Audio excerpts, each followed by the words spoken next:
ये है हमारे क्रैश कोर्स का पार्ट 2 और इसमें हम नेक्स्ट जो है 100 एमसीक्यूज सॉल्व करने वाले हैं। और अगर आपको ये फ़ाइल चाहिए होगी तो आप मुझसे व्हाट्सएप पर रब्ता कर सकते हैं, मैं आपको ये फ़ाइल प्रोवाइड कर दूंगा। इसका फ़ायदा ये होगा कि आपको ये 100 एमसीक्यूज की प्रैक्टिस करवाएगी specifically from your hand outs. और इसको इस तरह बनाया गया है कि थ्योरी, साइंटिस्ट और कॉन्सेप्चुअल बेस बनाया गया है, जो कि स्टूडेंट्स आज का रिव्यू दे रहे हैं कि पेपर इस तरह से आ रहा है। कुछ साइंटिस्ट के नेम्स आ रहे हैं, कुछ कॉन्सेप्ट्स आ रहे हैं और फिर आपको ये स्कोर आपका बताएगी। और अगर आप कोई रॉन्ग करते हैं तो आपको साथ उसका कॉन्सेप्ट भी बताएगी कि आखिर आपका आंसर क्यों रॉन्ग है। तो स्टार्ट करते हैं बिना टाइम ज़ाया किए। पहला एमसीक्यूज है, what does Gauss's law relate the electric flux through a closed surface to. तो पहले सवाल समझ लेते हैं। सवाल में सिंपल ये पूछा गया है कि गोसिस का जो लॉ है वो इलेक्ट्रिक फ्लक्स यानी फील्ड लाइंस का जो बहाव होता है और किस दूसरी चीज़ के दरमियान रिश्ता बनाता है। यानी जो गोसिस लॉ है वो इलेक्ट्रिक फ्लक्स और उस किस और चीज़ के साथ रिश्ता बनाता है। तो वो दूसरी इसमें चीज़ क्या होती है? The charge enclosed by the surface. वो इसके साथ रिश्ता एक्सप्लेन करता है, इलेक्ट्रिक फ्लक्स थ्रू और charge enclosed by the surface के साथ।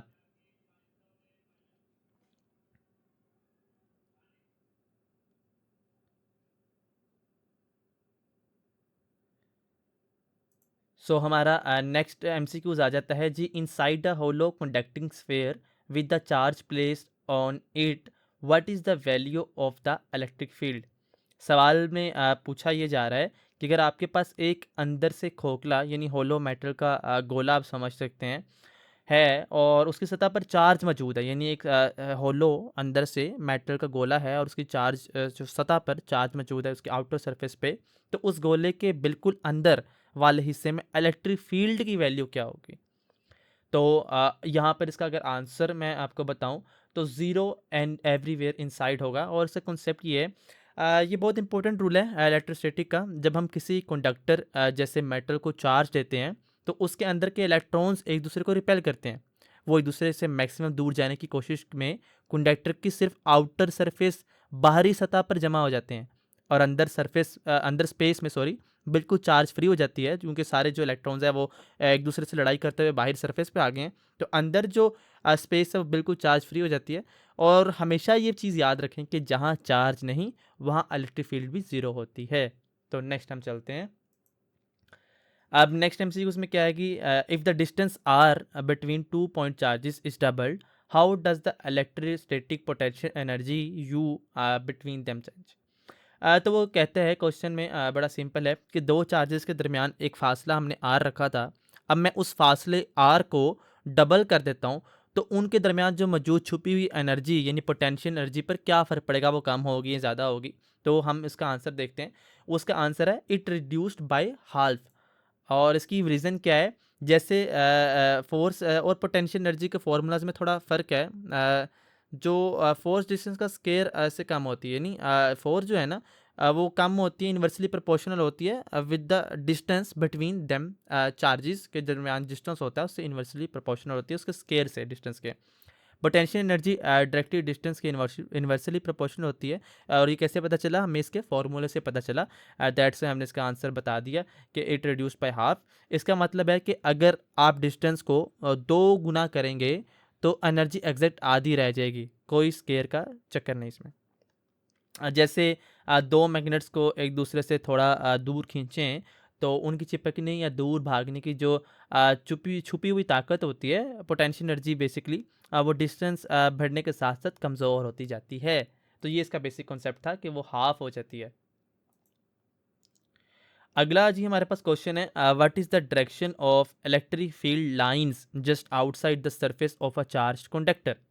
तो सवाल में बहुत सिंपल चीज़ पूछी जा रही है कि जब चार्ज किसी मेटल यानी कंडक्टर की सतह पर मौजूद हो तो वहाँ से जो इलेक्ट्रिक फील्ड्स निकलती हैं उनके साथ यानी उनका सतह के साथ एंगल डायरेक्शन क्या होता है, यानी उन लाइंस का उसकी सतह के साथ एंगल क्या होता है। तो इसमें हम आंसर जो है इसका है perpendicular 90 degrees to the surface perpendicular to the surface. और इसमें हमेशा याद रखें कि किसी भी चार्ज यानी कंडक्टर की सतह से इलेक्ट्रिक फील्ड लाइंस बिल्कुल सीधी यानी 90 डिग्रीज के एंगल्स परपेंडिकुलर पर निकलनी चाहिए। अगर वो थोड़ा सा भी तिरछे एंगल पे होंगी ना, तो उनका एक हिस्सा सतह तक के पैरेलल फोर्स लगाएगा, जिससे चार्जेस खुद ब खुद मूव करने लगेंगे, करंट फ्लो होगा। पर इलेक्ट्रोस्टैटिक इक्विलिब्रियम में चार्जेस रुके हुए होते हैं, इसलिए फील्ड लाइंस हमेशा परपेंडिकुलर होती हैं। तो अगले एमसीक्यूज में चलते हैं। अगला जी हमारा कहता है जी, corona discharge is more likely to occur at which part of charge conductor. तो सवाल में वो ये पूछ रहा है कि किसी भी चार्ज मैटर पर किस जगह से चार्ज का जो हवा में लीक होना, जिसे कोरोना डिस्चार्ज कहते हैं, यानी इसका नेम कोरोना डिस्चार्ज है, सबसे ज़्यादा आसान होता है। तो इसका जो आंसर है ना, वो तो है शार्प पॉइंट ऑफ एचिस। तो लेकिन इसकी एक्सप्लेनेशन देख लें। कंडक्टर पर जहाँ भी तीखे शार्प किनारे या नोके पॉइंट, नुकीले पॉइंट्स आप कह सकते हैं, होते हैं ना, वहाँ चार्ज बहुत टाइटली पैक हो जाता है, हाई चार्ज डेंसिटी हो जाती है। इस वजह से वहाँ इलेक्ट्रिक फील्ड इतनी ताकतवर हो जाती है कि वो आसपास की हवा को भी आयोनाइज ये कर शुरू कर देती है करना, और चार्ज हवा में लीक होने लगता है। इसे कोरोना डिस्चार्ज कहते हैं। तो अब अगले एमसीक्यूज में चलते हैं। अगला एमसीक्यूज हमें कहता है जी, positive charge naturally moves from a region of higher potential to a region of lower potential, how does the negative charge move. Very interesting MCQs. सवाल में वो हमें ये पूछ रहे हैं कि पॉजिटिव जो चार्ज है ना, वो तो ऊंचाई यानी हाई पोटेंशियल से लो पोटेंशियल की तरफ जाता है। तो नेगेटिव चार्ज किस तरह से मूव करता है, उसका नेचुरल मूव क्या है जो उसने कुदरत ने उसको दिया है। तो अगर इसका आंसर देखें तो उसका होता है from lower potential to high potential, यानी ऑपोजिट बिल्कुल पॉजिटिव चार्ज के। क्योंकि बेसिक जो रूल है ना फिजिक्स का, वो ये है कि पोटेंशियल को हमेशा पॉजिटिव चार्ज के लिहाज से डिफाइन किया गया है। पॉजिटिव चार्ज नेचुरली हाई से लो की तरफ लो करता है, लेकिन नेगेटिव चार्ज के बिहेवियर इसके बिल्कुल उलट होता है, वो हमेशा लो पोटेंशियल से हाई पोटेंशियल की तरफ भागता है। तो हम आगे चलते हैं। विच अगला सवाल है हमारा, which unit is used in atomic physics, जो है to represent the energy gained by an electron moving through a potential difference of 1 volt. तो इसका हमारा आंसर है, ये हमारे से पूछ रहे हैं कौन सी यूनिट है हमारी। तो इसमें इलेक्ट्रॉन, वोल्ट, और सवाल में क्या पूछा जा रहा है कि एटॉमिक फिजिक्स में उस छोटी सी एनर्जी को नापने के लिए कौन सी यूनिट पैमाना यानी यूज़ होता है, जो कि एक इलेक्ट्रॉन को जो इलेक्ट्रॉन को 1 वोल्ट की बैटरी से मिलता है, यानी सिंपल आप ऐसा कह सकते हैं। तो उसका है हमारा इलेक्ट्रॉन वोल्ट, और इसे ई और कैपिटल वी से शो करते हैं। और इसमें कॉन्सेप्ट हम इसको इस तरह याद रख सकते हैं कि जब हम एटॉमिक लेवल पर बात करते हैं ना, तो वहाँ एनर्जी बहुत छोटी होती है। हमारी रोज़मर्रा ज़िंदगी का यूनिट जाउल बहुत बड़ा है, इसलिए साइंटिस्ट इलेक्ट्रॉन वोल्ट यूज़ करते हैं। इसका मतलब है कि अगर एक इलेक्ट्रॉन को 1 वोल्ट की बैटरी से धक्का दिया जाए, तो उसमें जो एनर्जी आएगी वो एग्जैक्टली 1 इलेक्ट्रॉन वोल्ट यानी 1 EV होगी। तो हम अगले एमसीक्यूज में चाहते हैं। अगला एमसीक्यूज है हमारा, according to the handouts, if you have two conducting balls of difference radii connected by a wire, the electric field at the surface of the smaller sphere is। तो सवाल में पूछा गया है कि अगर एक बड़ी और एक छोटी बाल को तार से जोड़ दें ताकि चार्ज शेयर ना हो, तो छोटी बाल की सतह पर इलेक्ट्रिक फील्ड बड़ी बाल के मुकाबले में ज़्यादा होगी या कम। तो इसका सिंपल आंसर तो है ग्रेटर होगी देन द लार्ज स्फीयर। तो हम इसको सेलेक्ट कर लेते हैं। और इसका कॉन्सेप्ट अगर आपको मैं दूँ, तो इसका कॉन्सेप्ट आप इस तरह ले सकते हैं कि जब दो मुख्तलिफ साइज़ की बाल्स को वायर से जोड़ दिया जाएगा, तो उन दोनों का वोल्टेज यानी पोटेंशियल बराबर हो जाता है।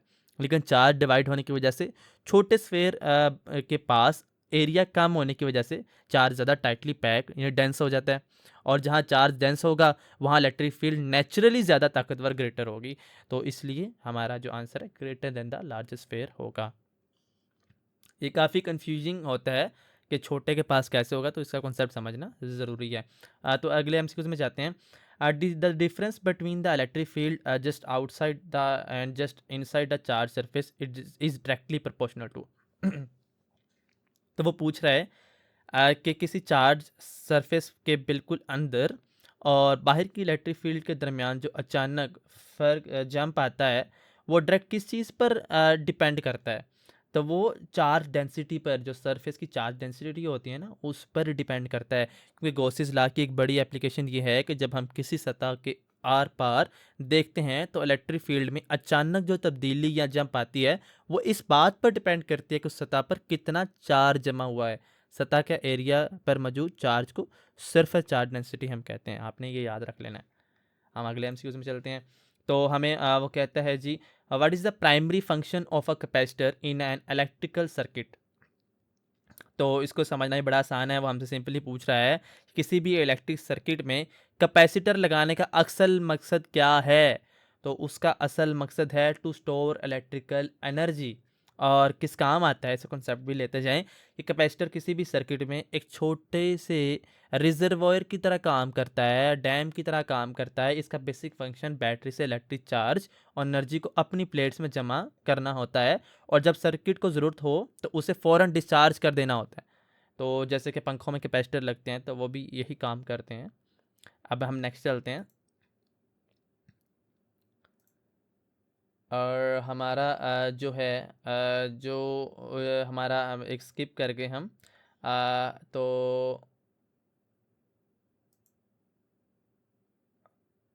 हमारा 13 MCQs है। When several capacitors are connected in series which quantity is the same for all of them। तो इसमें हमसे वो पूछ रहा है कि जब बहुत सारे कैपेसिटर्स एक ही लंबी लाइन सीरीज में लगे हों तो उन सब में से कौन सी ऐसी प्रॉपर्टी है जो बिल्कुल सेम बरकरार रहती है। तो ये हम पढ़ चुके हैं, चार्ज सबके लिए बराबर रहता है, क्योंकि सीरीज सर्किट के रूल्स क्लियर रखें। जब चीज़ें एक ही लाइन में सीरीज में लगी हों तो करंट चार्ज फ्लो करने का रास्ता सिर्फ एक ही होता है ना। इसलिए बैटरी जो पहले चार्ज फेंकती है, मजबूरन वो सारे कैपेसिटर्स पर इक्वल जाकर ठहरता है। वोल्टेज सबकी अलग हो सकती है लेकिन चार्ज सेम रहेगा।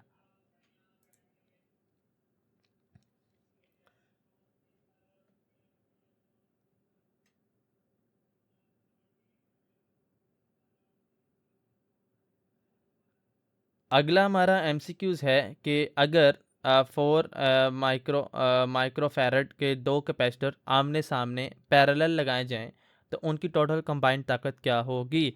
तो उनकी टोटल कंबाइंड ताकत होगी 8 माइक्रोफैरड के बराबर। और वो क्यों होगी? पैरेलल कॉम्बिनेशन में फॉर्मूला बिल्कुल सीधा और आसान है हमारे पास, कि जो C is equal to C1 + C2 है। जब आप दो कैपेसिटर को आमने सामने पैरेलल लगाते हैं तो उनकी टोटल एनर्जी स्टोर करने की सलाहियत आपस में प्लस हो जाएगी। तो सिंपल 4 + 4 8 हो जाएगा। तो आगे चलते हैं। Where is the energy store in a charge capacitor. तो ये हमसे पूछ रहा है जी कि चार्ज कैपेसिटर अपनी छुपी हुई एनर्जी को किस जगह पर स्टोर करके रखता है। तो वो रखता है जी in the electric field between the plates. In the electric field between the plates. और जी इसका कॉन्सेप्ट ये है कि ये बात हमेशा याद रखनी है आपने, कैपेसिटर्स की एनर्जी उनकी ठोस मेटल प्लेट्स के अंदर नहीं होती, बल्कि उन दोनों प्लेट्स के दरमियान जो खाली जगह है ना, ये डाइलेक्ट्रिक मौजूद होता है। उसमें बनने वाली इनविजिबल इलेक्ट्रिक फील्ड में स्टोर होती है। आप ये ना समझिएगा जो मोटी मोटी प्लेट्स हैं उनके अंदर होती है, उन दोनों के दरमियान में जो स्पेस है वहाँ पर जमा हुई होती है।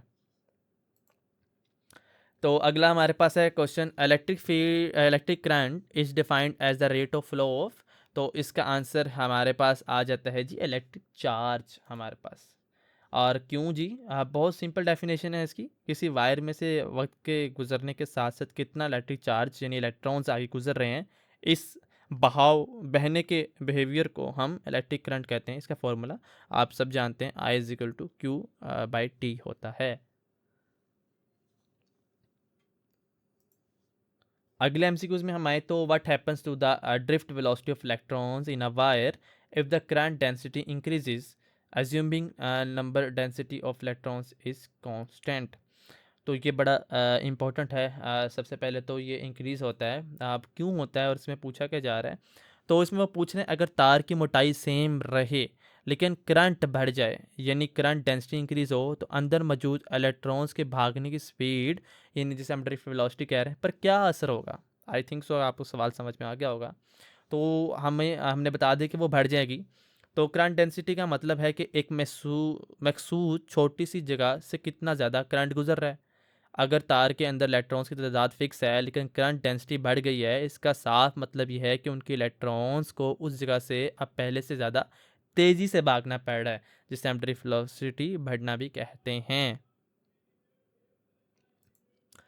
नेक्स्ट हम चलते हैं जी। According to Kirchhoff's voltage law, the sum of all potential differences around a closed loop in a circuit is equal to. तो हमारे ये होता है ज़ीरो। तो वो हमसे पूछ ये रहा है कि किरचॉफ्स के वोल्टेज लॉ के मुताबिक अगर हम एक बंद सर्किट यानी क्लोज लूप में बैटरी की दी गई वोल्टेज और बाकी चीज़ों के वोल्टेज ड्रॉप जमा करें, तो टोटल जवाब क्या आना चाहिए? तो वो ज़ीरो क्यों आएगा? असल में एनर्जी कंजर्वेशन का कानून है कि कहता है कि एक बंद रास्ता में बैटरी जितनी एनर्जी भी दे, रास्ते में लगे हुए बल्ब, फैन या रजिस्टर उतनी एनर्जी कंज्यूम कर लेते हैं। तो टोटल गेन और टोटल ड्रॉप जब माइनस करें तो जवाब हमारे पास ज़ीरो आता है। Very simple. उसके बाद हमसे पूछता है जी, किरचॉफ्स करंट लॉ इससे is a direct consequences of the conservation of. तो ये हमारे पास है कंजर्वेशन ऑफ इलेक्ट्रिक चार्ज, यानी वो पूछ रहा है किरचॉफ्स का जो करंट लॉ है असल में किस फिजिक्स के बुनियादी कानून पर मबनी है। तो वो हमारे पास है इलेक्ट्रिक चार्ज के इलेक्ट्रिक कंजर्वेशन एनर्जी, ये जो हमारे पास था ना उसके बेसिस पर ही बनाया गया है। In an RC circuit, the time constant determines how quickly the capacitor charge. It is defined as। तो वो हमसे सिंपल अगर मैं बताऊँ तो वो पूछ ही रहा है कि RC सर्किट्स में टाइम कांस्टेंट जो बताता है ना कैपेसिटर कितनी जल्दी चार्ज होगा, उसे मैथमेटिकली कैलकुलेट करने का फॉर्मूला क्या है? फॉर्मूला पूछ रहा है आपसे सिंपली। तो उस फॉर्मूला हमारा होगा उसमें आर इंटू सी, और टाइम कांस्टेंट बताता है कि सर्किट में मौजूद कैपेसिटर्स का मुकम्मल चार्ज या डिस्चार्ज होने में कितना टाइम लगेगा। ये टाइम सर्किट की रेजिस्टेंस और कैपेसिटेंस को मल्टीप्लाई करने से निकलता है। दोनों में से कुछ भी बढ़ेगा तो टाइम लंबा हो जाएगा ऑब्वियसली। आगे चलते हैं जी। आगे हमारा एमसीक्यूज है, which statement distinguishes magnetic lines of force from field lines in electrostatic. तो इसमें हमारा पूछ ये रहा है कि इलेक्ट्रिक फील्ड लाइंस और मैग्नेटिक फील्ड लाइंस के दरमियान सबसे बड़ा फ़र्क क्या है जो इन्हें एक दूसरे से अलग करता है, मैग्नेटिक फील्ड लाइंस और इलेक्ट्रिक फील्ड लाइंस। तो सबसे बड़ा जो फ़र्क है ना वो ये है, magnetic lines from continuous close loops without and points. और इसकी रीज़न हम ये देते हैं कि ये बात हमेशा पॉइंट ऑफ फोकस होती है। इलेक्ट्रिक फील्ड लाइंस हमेशा पॉजिटिव चार्ज से निकलकर नेगेटिव पर जाकर ख़त्म हो जाती हैं, यूनिट डेड हो जाती हैं। लेकिन magnetic field lines south pole से एंटर होने के बावजूद मैग्नेट के अंदर से होते हुए वापस नॉर्थ की तरफ निकल जाती हैं। इसलिए मैग्नेटिक लाइंस के कोई एंड पॉइंट्स नहीं होते, ये एक बंद चक्कर क्लोज्ड कंटिन्यूस लूप बनाती हैं। That's why it is different from electric field lines. आगे चलते हैं जी। A stationary charge is placed in a strong uniform magnetic field. The magnetic force acting on the charge is। तो सवाल ये पूछ रहा है कि अगर एक ताकतवर मैग्नेट के पास चार्ज बिल्कुल रुका हुआ स्टेशनरी रखा हो तो मैग्नेट उस पर कितनी फोर्स लगाएगा? तो हमारा इसका आंसर तो ज़ीरो है। और वो क्यों है? देखें, जब मैग्नेट सिर्फ उस इलेक्ट्रिक चार्ज को फोर्स लगाता है ना, तो जो हरकत मोशन में हो, अगर चार्ज बिल्कुल स्टेशनरी है तो उसकी वेलोसिटी ज़ीरो है। तो उसकी जो मैग्नेटिक फोर्स का फॉर्मूला है F is equal to q into v into B. जब वेलोसिटी ज़ीरो हुई तो फोर्स भी ऑटोमेटिकली ज़ीरो हो जाएगी। जब फोर्स नहीं लगेगी तो वो मूव ही नहीं करेगा।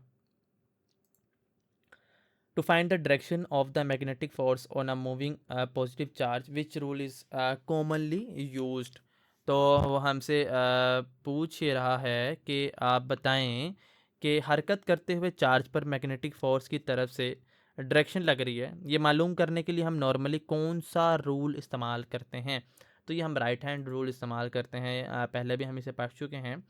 क्योंकि जब किसी भी मूविंग चार्ज पर मैग्नेटिक फोर्स निकालनी हो, यानी उसका वेक्टर डायरेक्शन निकालनी हो, हम राइट हैंड रूल का इस्तेमाल करते हैं। अपने सीधे हाथ की उंगलियों को वेलोसिटी की डायरेक्शन में रखते हैं ना, और मैग्नेटिक फील्ड की तरफ घुमाएं तो अंगूठा आपको आपकी फोर्स की डायरेक्शन बता देगा। नेक्स्ट चलते हैं हम। वो हमसे पूछ ही रहा है कि हमारे in velocity selector electric and magnetic fields are set perpendicular to each other. For a particle to pass through undeflected, its velocity must be। तो इस वेलोसिटी इसका फॉर्मूला बेसिकली वो पूछ रहे हैं हमसे। तो ये तो है हमारा v is equal to E into B. तो हम इसकी देख लेते हैं। वेलोसिटी सिलेक्टर एक ऐसी ट्यूब होती है ना, पहले आपने समझना है, जिसमें एक तरफ से इलेक्ट्रिक फील्ड चार्ज को लेफ़्ट की तरफ धक्का देती है और मैग्नेटिक फील्ड राइट धक्का देती है। अगर पार्टिकल की स्पीड बिल्कुल ई और बी के रेशो के बराबर हो तो दोनों धक्के फोर्सेस कैंसिल हो जाते हैं और पार्टिकल बिल्कुल सीधा निकल जाता है। तो इसका बेसिकली हमने फॉर्मूला ही देखना था।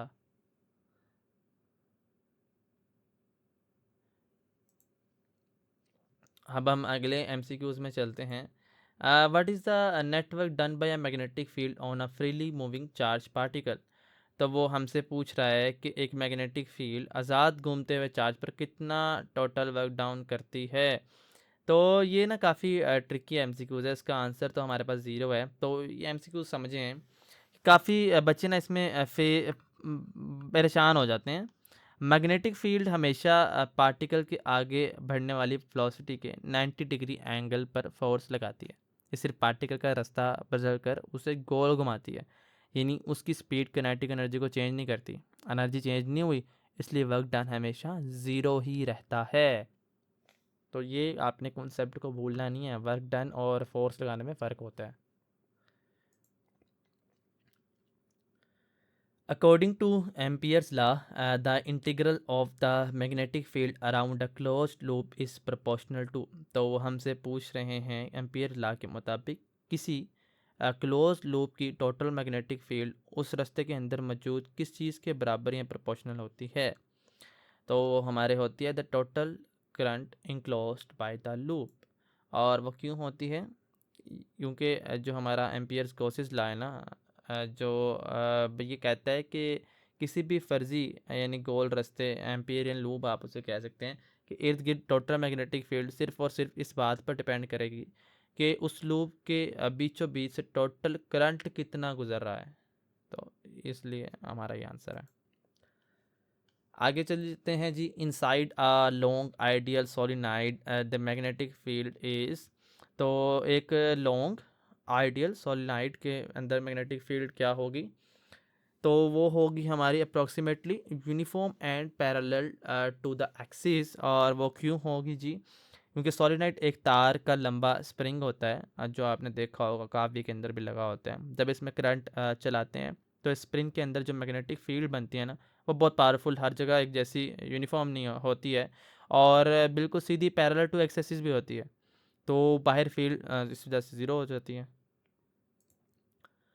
आगे हम चलते हैं। Faraday's law of induction states that the included induced electromotive force in the coil is proportional to. तो हाँ, इसमें है हमारा the rate of change of magnetic flux. तो वो यही पूछ रहा है कि फेराडेस का जो लॉ है ना, उसके मुताबिक कोयल में बनने वाली नई बिजली किस चीज़ की रफ्तार पर डिपेंड करती है। तो वो rate of change of magnetic flux पर डिपेंड करती है। फेराडेस ने एक ज़बरदस्त दरियात की थी कि उसने बताया कि अगर सिर्फ मैग्नेट के पास रखने उसने बताया था कि सिर्फ मैग्नेट के पास रखे रहने से बिजली नहीं बनती। बिजली तब बनती जब आप मैग्नेट को मोशन में लाते हैं, यानी जब कॉइल के अंदर मैग्नेटिक फ्लक्स लाइंस लगातार बदल रहा हों। जितनी तेज़ से तब्दीली होगी उतनी ज़्यादा बिजली बनेगी। और अगला एमसीक्यू है हमारा जी। The negative sign in Faraday's law indicates the direction of the induced current which law explicitly describes this opposition. तो वो हमसे पूछ ही रहे हैं कि फेराडेस की इक्वेशन में जो माइनस का निशान है, जो ऑपोजिशन को जाहिर करता है, यानी उसके ऑपोजिट होने को जाहिर करता है, वो किस साइंटिस्ट के कानून के उधार से लिया गया है। तो वो है लेंज़िस लॉ से लिया गया है। अगले एमसीक्यूज में चलते हैं जी। हमारा अगला है if you move a magnet quickly into a coil an EMF is induced which of the following will not induce an EMF. तो वो हमसे पूछ ही रहे हैं कि हमें पता है कि मैग्नेट हिलाने से बिजली बनती है, इनमें से कौन सा एक्शन है जिसको करने से कोयल के अंदर बिल्कुल भी कोई बिजली या ईएमएफ पैदा नहीं होगी। तो वो है हमारा holding the magnet perfectly still inside the coil. तो जैसे कि मैंने आपको बताया था कि ईएमएफ बिजली बनाने की आखिरी शर्त चेंज यानी तब्दीली है। अगर आप मैग्नेट के कॉइल को के बिल्कुल अंदर ले जाकर हाथ रोक कर स्टिल रखेंगे, तो अब मैग्नेटिक फ्लक्स में कोई चेंज नहीं आ रहा। चेंज ज़ीरो, तो बिजली बनाना भी फ़ौरन ज़ीरो हो जाएगी। अगला हमारे पास है, what term describes the unwanted induce current in solid conductors like a Motors armatures that result in energy loss as heat। तो वो पूछ ही रहे हैं कि मोटर या जनरेटर के सॉलिड लोहे में जो करंट फजूल में पैदा होकर घूमने लगती है और हीट बनाती है, उस करंट को फिज़िक्स में क्या नाम दिया गया है?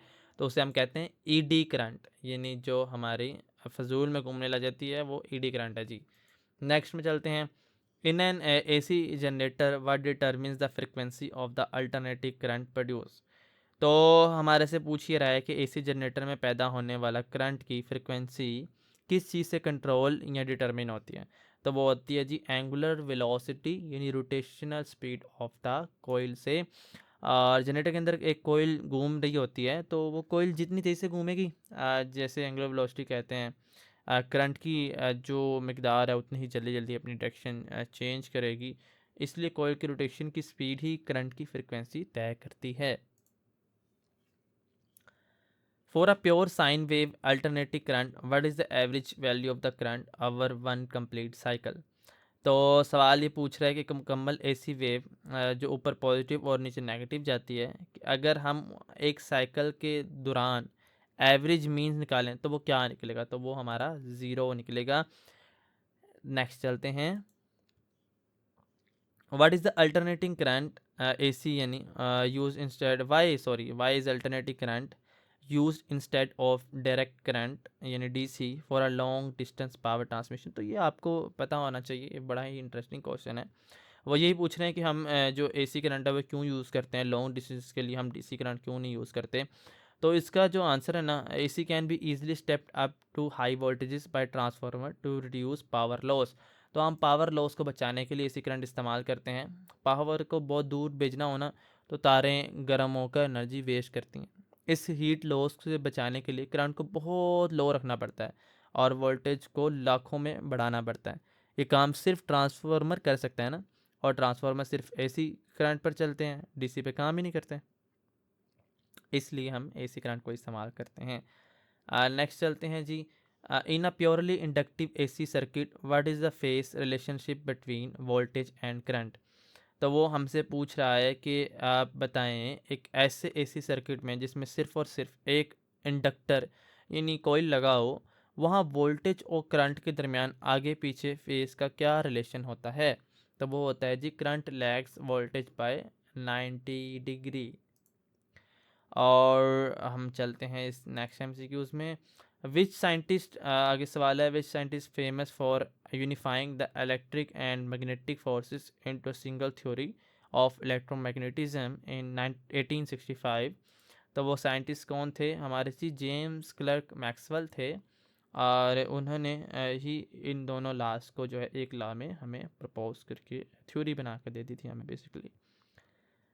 आगे चलते हैं, what critical term did Maxwell add to Ampere's law to resolve inconsistencies and satisfy the conservation of charge?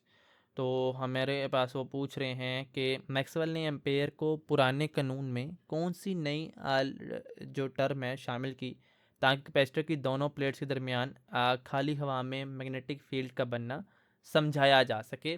तो उसने जी डिस्प्लेसमेंट करंट को बताया था हमें, और इसके ज़रिए हमें उसने समझाया कि एम्पियर का कानून कहता है कि सिर्फ फ्लो करते हुए इलेक्ट्रॉन्स करंट ही मैग्नेटिक फील्ड बना सकते हैं, पर कैपेसिटर की दोनों प्लेट्स के दरमियान तो खाली स्पेस होती है, फिर वहाँ मैग्नेट कैसे बना रहा है? मैक्सवेल ने बताया कि खाली स्पेस में चेंज होती हुई इलेक्ट्रिक फील्ड खुद एक इनविजिबल करंट की तरह बिहेव करती है। इसे उसने डिस्प्लेसमेंट करंट का नाम दिया है। उसके बाद चलते हैं जी, हमारे पास क्वेश्चन है, in an electromagnetic wave traveling in a vacuum, how are the electric field, magnetic field and the direction propagation oriented? तो इसमें हमसे पूछ ही रहे हैं कि जब कोई ईएम वेव जैसे रोशनी गुजरती है तो उसकी इलेक्ट्रिक फील्ड, मैग्नेटिक फील्ड और चलने की सिमत जो है प्रोपोगेशन आपस में किस एंगल पर होते हैं। तो वो होते हैं जी all three are mutual perpendicular to each other, वो सारे एक दूसरे के म्यूचुअली परपेंडिकुलर होते हैं। What is the speed of all electromagnetic waves in a vacuum? तो वो हमारी आपने याद रखनी है 3 × 10⁸ मीटर पर सेकेंड होती है। Which type of modulation varies the strength intensity of the carrier wave of a transmit signal? तो वो पूछिए रहे जी रेडियो सिग्नल भेजते वक्त जब हम बुनियादी वेव की ताकत या हाइट जिसे हम इंटेंसिटी कहते हैं को मैसेज के हिसाब से बदलते हैं तो इस टेक्नोलॉजी को क्या कहते हैं? तो इसे हम कहते हैं एम्पलीट्यूड मॉड्यूलेशन। आगे चलते हैं जी। वो कहता है जी who first accurately estimated the speed of light in 1675 by observing the eclipses of Jupiter moons. तो किसने जी सबसे पहले लाइट की स्पीड बताई थी जी? वो ओल रोमर थे। ठीक हो गया। आगे चलते हैं जी। When light travels from air, lower reflective index into glass, higher reflective index, what happens to its path? तो वो ये क्वेश्चन बड़ा इंटरेस्टिंग है। वो कहता है जी रोशनी यानी जो लाइट है वो एक लेस डेंस मटेरियल से निकल कर हाई डेंस मीडियम में दाखिल होती है तो उसके रास्ते पर क्या, यानी वैसे तो लाइट स्टेट जाती है ना, स्टेट ही मूव करती है। तो जब वो एक हाई से जो लो में जाएगी डेंस मीडियम में तो उस पर क्या फ़र्क पड़ेगा?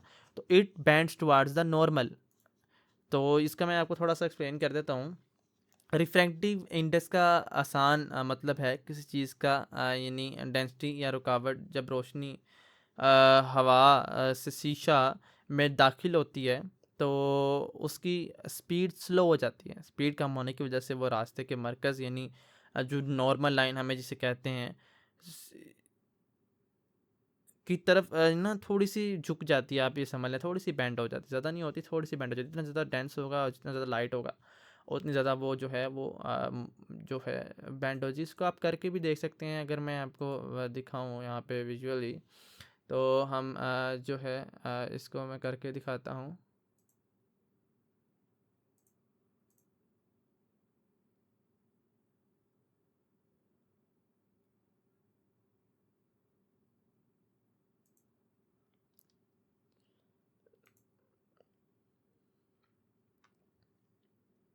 अगला हमारा क्वेश्चन है जी Fermat's principle states that a light ray travelling from one point to another will follow a path that. तो वो पूछ रहे हैं जी फेरमेट का जो लॉ था उसके मुताबिक रोशनी को जब एक जगह से दूसरी जगह जाना हो ख़ास तौर पे मीडियम चेंज करते वक्त तो वो कैसा रास्ता चुनती है? रिक्वायर्स द मिनिमम टाइम, यानी जो जब सबसे कम टाइम लेगा उसे वो चुनेगा। अगला चलते हैं जी total internal reflection can only occur when light attempts to travel from. तो वो कह रहे हैं जी टोटल इंटरनल रिफ्लेक्शन ये रोशनी का क्रॉस होने के बजाय आईने की तरह अंदर ही वापस पलट जाना। वैसे तो आपने देखा ना लाइट आर पार हो जाती है लेकिन लाइट आर पार ना हो। इसकी एक्सपेरिमेंट भी आप करके देख सकते हैं कि आप ट्रांसपेरेंट टिफ़न में पानी लें और उसमें बारीक से लेज़र से 45 डिग्री के एंगल में लाइट एंटर करेंगे तो पानी से निकलने के बजाय अंदर ही बैंड हो जाएगी और फिर नीचे से निकल जाएगी। तो इसका प्रैक्टिकल भी देख सकते हैं। तो तब हमारे पास जो है टोटल इंटरनल रिफ्रैक्शन अकर होगी। तो medium with the higher refractive index to lower one, ये इसका आंसर हो जाएगा हमारे पास कि एक हायर रिफ्रैक्टिव इंडेक्स है वो लोअर वन की तरफ जाए। In a single slit diffraction pattern, if the width of the slit is decreased, what happens to the central bright fringe? तो वो कहता है कि जी जब रोशनी एक सुर्ख यानी सुराख सॉरी जब एक सुराख से गुज़र कर सामने पर्दे पर पड़ती है तो अगर उस सुराख को मज़ीद तंग कर दिया जाए तो सामने बनने वाली जो रोशनी की पट्टी यानी फ्रिंजिस जिसे आप कहते हैं फ्रिंजिस जिसे कहते हैं पर क्या असर होगा? तो वो इट बिकम वाइडर। इसे हम ना डिफ्रैक्शन के कॉन्सेप्ट में हमने समझा हुआ है। इसका डिफ्रैक्शन का रूल जो है वो थोड़ा काउंटर इनिशिएटिव उल्टा होता है। जिस सुराख से रोशनी गुजर रही है ना अगर आप उस सुराख को मज़ीद तंग करेंगे तो सामने दीवार पर पड़ने वाली रोशनी की पट्टी जो है सिकुड़ने की बजाय मज़ीद ज़्यादा बड़ी और फैली हो जाएगी। According to the Rayleigh criterion resolution can be improve by.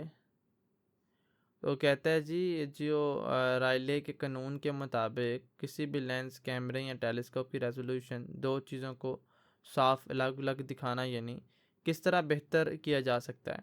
तो इसका है जी, increasing the diameter of the aperture and decreasing the wave length.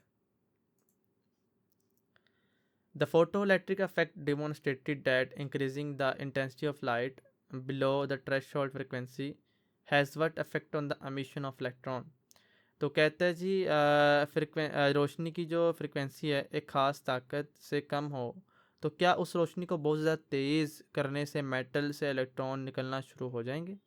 It has no effects, no electrons are emitted. तो इसका कोई इफेक्ट नहीं होगा, कोई इलेक्ट्रॉन नहीं निकलेगा, क्योंकि आइंस्टाइन ने प्रूव किया था कि रोशनी पैकेट्स यानी फोटॉन से बनी हुई है ना। हर मेटल को इलेक्ट्रॉन्स फ्री करने के लिए एक ख़ास ताकत की फोटॉन्स चाहिए होते हैं, और अगर रोशनी उस फ्रिक्वेंसी से नीचे की है तो चाहे आप उस रंग के हज़ारों बल्ब जला दें, जो एक भी इलेक्ट्रॉन वहाँ से नहीं निकलेगा। तो नेक्स्ट एमसीक्यू जाते हैं जी। In compton scattering, an X-ray, a photon collides with an electron compared to the incident photon. The scattered photon has। तो जी वो कहता है जी कि कॉम्पटॉन इफेक्ट में जब एक एक्सरे फोटोन आकर इलेक्ट्रॉन को धक्का मारता है तो टक्कर के बाद उस फोटोन की हालत, उसकी वेवलेंथ और फ्रिक्वेंसी पर क्या असर पड़ता है। A longer wavelength and a lower frequency. जब धक्का मारेगा, सॉरी ये वाला ही था, a longer wavelength and lower frequency. तो कहते हैं अगले एमसीक्यूज में, which of the following phenomena provide strong evidence that light behaves as a wave. तो हमारे पास में ना एक एक्सपेरिमेंट किया था, उसको हम कहते हैं जी स्लिट एक्सपेरिमेंट। सवाल में वो ये पूछ रहे हैं कि भाई ऐसा कौन सा मशहूर एक्सपेरिमेंट है जिसकी बेसिस पर हम कहते हैं कि लाइट एक वेव है, क्योंकि लाइट की अब डुअल नेचर प्रूफ है ना, वो एक पार्टिकल भी और एक वेव भी। आइंस्टाइन जो कहते हैं वो एक पार्टिकल है, फोटॉन्स से बनी हुई लाइट है, और जो कुछ साइंटिस्ट कहते हैं वो वेव है। तो फिर ये डुअल नेचर की साबित हुई थी। तो वो जो था वो यंग का डबल स्लिट एक्सपेरिमेंट था। जब रोशनी को दो बारीक सुराखों से एक साथ गुजारा गया तो हमने देखा कि सामने दीवार पर रोशनी और अंधेरे, यानी आप कह सकते हैं कि डार्क एंड वाइट फ्रिंजेस बन गई। ये पैटर्न इंटरफेस, ये नहीं, इससे डिफ्रैक्शन की प्रॉपर्टी साबित होगी ना, वेव्स की प्रॉपर्टी है डिफ्रैक्ट करना। तो इससे साबित हो गया कि लाइट भी एक वेव है। तो हमारे पास क्या था, which are the following phenomena evidence light behave double slit interference. According to Bohr's model of the hydrogen atom, an electron does not emit radiation while in a stable orbit because उसके कह रहा है जी, Bohr model जो है वो कहता है कि इलेक्ट्रॉन घूमेगा तो एनर्जी लॉस करेगा। पर बोर के मॉडल के मुताबिक जब इलेक्ट्रॉन्स अपने फिक्स रास्ते यानी स्टेबल ऑर्बिट पर घूमते हैं तो वो एनर्जी रेडिएशन वेस्ट क्यों नहीं करता। तो बोर ने पुरानी फिजिक्स का मसला हल किया और कहा कि एटम के अंदर इलेक्ट्रॉन्स आज़ाद नहीं होते, उनको घूमने के लिए ख़ास फिक्स रास्ते ऑर्बिट्स मिले होते हैं जहां उनका घूमने का स्टाइल, एंगुलर मोमेंटम क्वांटिसाइज्ड यानी फिक्स्ड होता है। जब तक वो इन अलाउड रास्तों पर रहेंगे नेचर उन्हें एनर्जी वेस्ट करने की इजाज़त नहीं देती। दैट्स वाई जो है हमारा वो एनर्जी ज़ाया नहीं करते। It's angular momentum is quantized.